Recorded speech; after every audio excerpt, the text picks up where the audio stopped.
Chapter 20. When I told Gloria Dump about Otis and how he got arrested, she laughed so hard she had to grab hold of her false teeth so they wouldn't fall out of her mouth. "Whee!" she said when she was finally done laughing. "That sure is some dangerous criminal." "He's a lonely man," I told her. "He just wants to play his music for somebody." Gloria wiped her eyes with the hem of her dress. "I know it, sugar," she said. "But sometimes things are so sad they get to be funny." "You know what else?" I said, still thinking about sad things. "That girl I told you about, the pinch-faced one, Amanda? Well, her brother drowned last year. He was only 5 years old, the same age as Sweetie Pie Thomas." Gloria stopped smiling. She nodded her head. "I remember hearing about that," she said. "I remember hearing about a little drowned boy. That's why Amanda is so pinchy-faced," I said. "She misses her brother." "Most likely," Gloria agreed. "Do you think everybody misses somebody? Like I miss my mama?" "Mm-hmm," said Gloria. She closed her eyes. "I believe sometimes that the whole world has an aching heart." I couldn't stand to think about sad things that couldn't be helped anymore. I said, "Do you want to hear some more Gone with the Wind?" "Yes, indeed," Gloria said. "I've been looking forward to it all day. Let's see what Miss Scarlett is up to now." I opened up Gone with the Wind and started to read, but the whole time I was thinking about Otis, worrying about him not being allowed to play his guitar for people. In the book, Scarlett was looking forward to going to a big barbecue where there was going to be music and food. That's how I got the idea. "That's what we need to do," I said. I slammed the book shut. Winn-Dixie's head shot up from underneath Gloria's chair. He looked around all nervous-like. "Huh?" said Gloria Dump. "Have a party," I told her. "We need to have a party and invite Miss Franny Block and the preacher and Otis can play his guitar for everybody. Sweetie Pie can come too. She listens to his music good."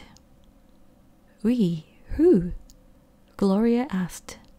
"We, me and you. We can make some food and have the party right here in your yard." Said Gloria Dump. "We could make peanut butter sandwiches and cut them up in the triangles to make them look fancy." "Lord," said Gloria Dump. "I don't know if the whole world likes peanut butter as much as you and me and this dog." "Okay then," I said. "We could make egg salad sandwiches. Others like those." "You know how to make egg salad?" No, ma'am," I said. "I don't have a mama around to teach me things like that. But I bet you know. I bet you could teach me, please." "Maybe," said Gloria Dump. She put her hand on Winn-Dixie's head. She smiled at me. I knew she was telling me yes. Thank you, I said. I went over and hugged her. I squeezed her hard.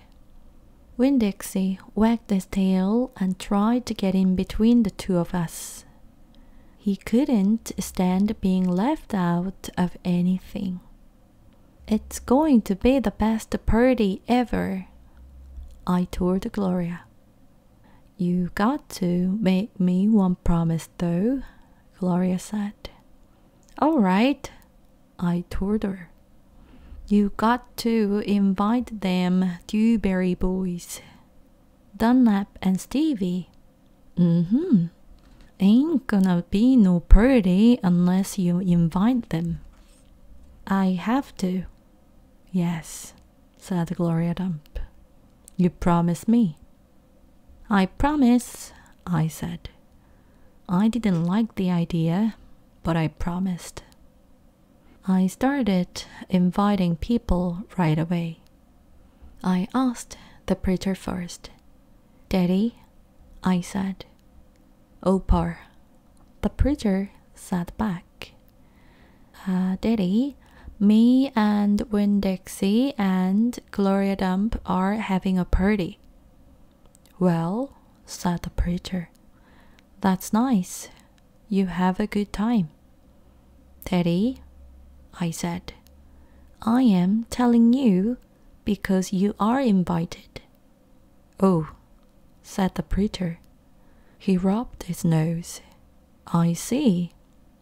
Can you come? I asked him. He sighed. I don't see why not, he said. Miss Franny Block took to the idea right away. A party, she said, and clapped her hands together. Yes, ma'am, I told her. It will be kind of like the barbecue at 12 Ox and Gone with the Wind. Only it's not going to be as many people, and we are going to serve egg salad sandwiches instead of barbecue. That sounds lovely, Miss Franny said. And then she pointed at the back of the library and whispered, Maybe you should ask Amanda too. She probably won't want to come, I said. She doesn't like me very much. Ask her and see what she says, Miss Franny whispered. So I walked to the back of the library and I asked Amanda Wilkinson, in my best manners voice, to please come to my party. She looked around all nervous and stuff. A party, she said. Yes, I said. I sure would like it if you could come. She stared at me with her mouth open. Okay, she said after a minute. I mean, yes, thank you. I would love to. And just like I promised Gloria, I asked the Dewberry boys. I ain't going to no party at a witch's house, Stevie said. Dunlap knocked Stevie with his elbow. We'll come, he said. We will not, said Stevie. That witch might cook us up in her big old witch's pot. I don't care if you come or not, I told them. I'm just asking because I promised I would. We will be there, said Dunlap, and he nodded at me and smiled. Sweetie Pie was very excited when I invited her. What's the theme? She asked. Well, there isn't one, I said. You got to think of a theme, she told me. She stuck her knuckle in her mouth and then pulled it back out. It ain't a party without a theme. Is this dog coming? She asked. She wrapped her arms around Winn-Dixie and squeezed him so hard that his eyes almost popped out of his head. Yes, I told her. Good, she said. You could make that the theme. It could be a dog party. Oh, I will think about it, I told her. The last person I asked was Otis. I told him all about the party and that he was invited, and he said, no, thank you. Why not? I asked. I don't like parties, said Otis. Please, I begged. It won't be a party unless you come. I'll give you a whole free week of sweeping and arranging and dusting. If you come to the party, that's what I will do. A whole week for free? Otis said, looking up at me. Yes, sir, I told him. But I don't have to talk to people, right? No, sir, I said. You don't. But bring your guitar. Maybe you could play us some music. Maybe, said Otis. He looked down at his boots again real quick, trying to hide his smile. Thank you, I told him. Thank you for deciding to come.